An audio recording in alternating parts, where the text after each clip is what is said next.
Hola chicos, vamos a continuar con nuestro curso de estadística. En esta oportunidad vamos a trabajar la organización de los datos.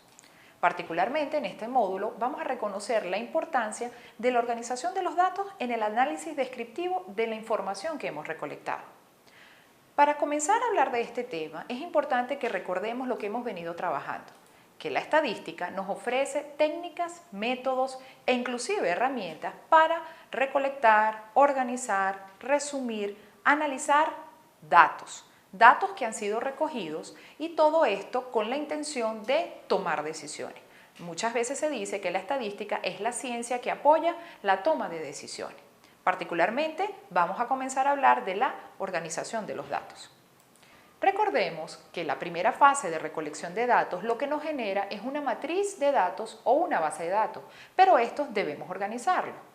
Estos datos que hemos recogido los hemos obtenido a través de encuestas, de cuestionarios que hemos aplicado a un conjunto de sujetos o unidades de análisis.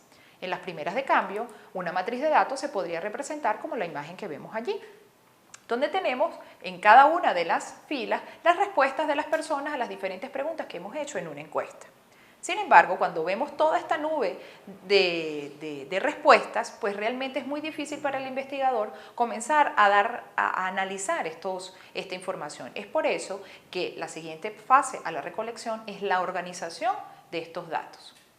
Ahora bien, la organización de los datos nos permite presentarlos en tablas y gráficos. Aquí tenemos un ejemplo de una tabla y de un gráfico. Fíjense que la tabla organiza la información de acuerdo a una variable y nos describe las modalidades de esa variable, en este caso el nivel educativo, y al lado pues tenemos la cantidad de sujetos que han respondido a cada uno de esos niveles educativos. Un gráfico, hay diferentes tipos de gráficos, aquí estamos presentando un ejemplo de un gráfico de columnas.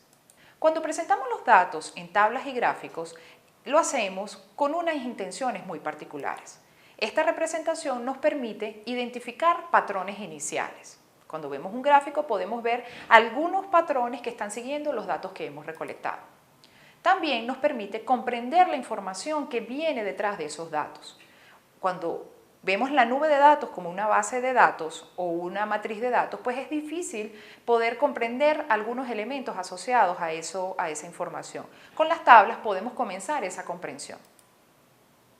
También nos permite preparar los datos para realizar el resumen o el posterior análisis, que son las etapas que continúan dentro de un análisis descriptivo de los datos.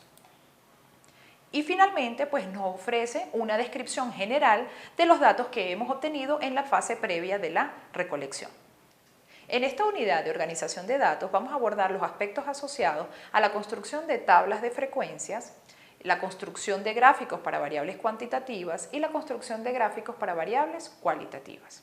Hasta ahora hemos visto que para comprender la información inmersa en los datos recolectados es necesario organizarlos y presentarlos en tablas y gráficos. Es importante o recomendamos que ustedes seleccionen un conjunto de características, es decir, unas variables, construyan un instrumento muy sencillo y recolecten algunos datos para que en el próximo módulo podamos organizarlos en tablas y gráficos.